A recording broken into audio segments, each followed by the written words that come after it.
Welcome, everyone. As you may have already heard the news, RJ Barrett was just traded from the New York Knicks for OG Anunoby, as well as Emmanuel Quickly was sent over to Toronto. I don't even know how to begin this one. I had to put on all the Knicks gear here. I had to put something on. So this is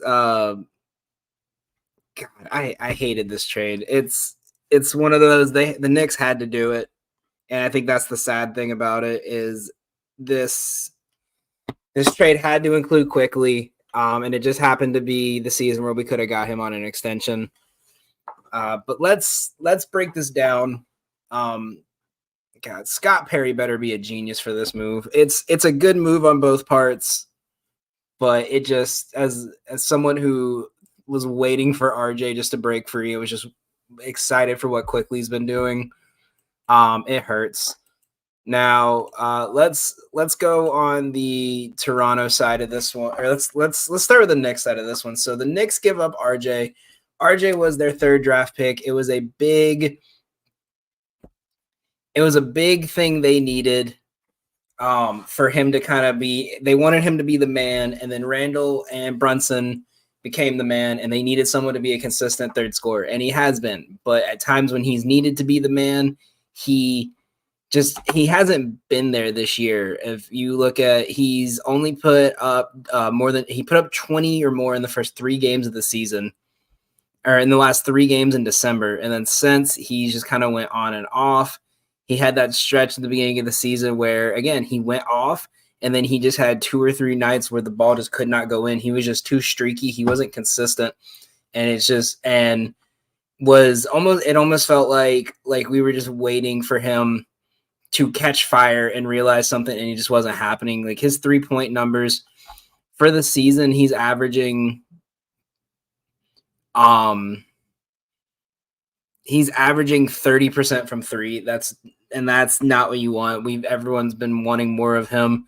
Even he had 1 for 7 against the Thunder, 1 for 5, 2 for 5, 0 for 1s, 0 for 2s, 2 for 7s.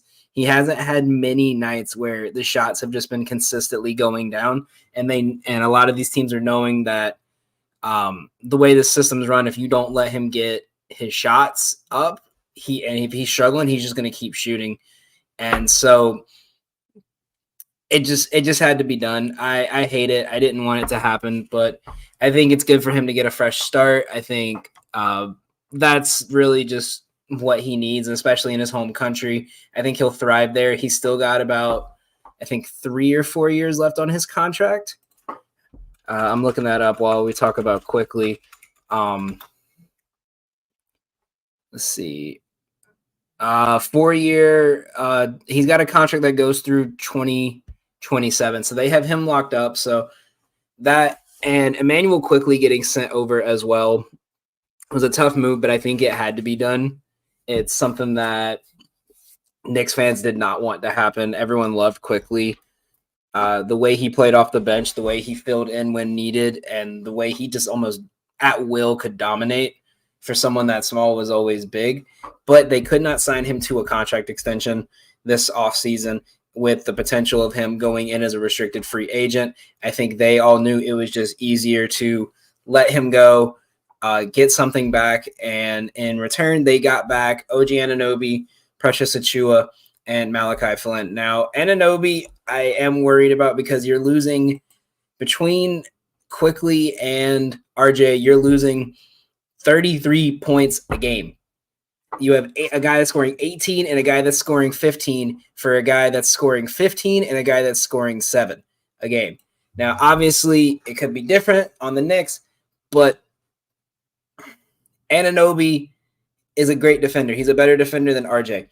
Precious Achiuwa is a smaller version of Mitchell Robinson. But how is this team going to adjust now? Do you start playing McBride more? Do you let Brunson still play 40 minutes a game? Do you do that? I don't know. I really don't. And it's going to be very weird to see. But OG is going to give them a better defensive wing that, along with Josh Hart, along with Grimes, along with DiVincenzo, can really shut down the corners. I think he's a better defender than RJ. You have Malachi Flynn, who he can score at will when he wants to, but with the fact that Brunson has been playing the way he is, Quickly is just not getting his minutes. And I think it's just a version of Quickly that can play less minutes a game. And that's what they're kind of going for, I guess. But I actually do like Achua in this move.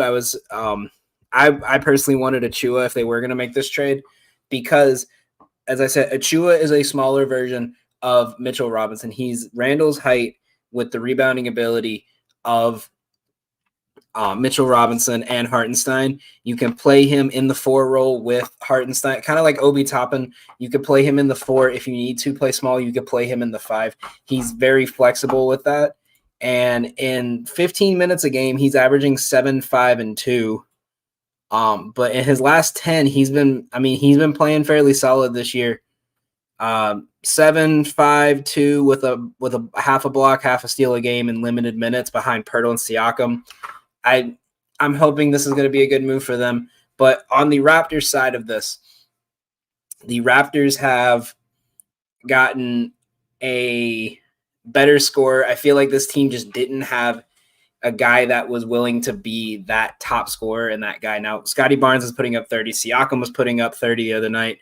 They both score, but I think they didn't have that third wing, that person that could create his own shot as well as the other two could. And I think that's where Quickly and Barrett come in. It's a great move. Now, the question is, are they going to start Quickly and try to get him on a contract extension, or are they going to keep him on the bench behind Dennis Schroeder?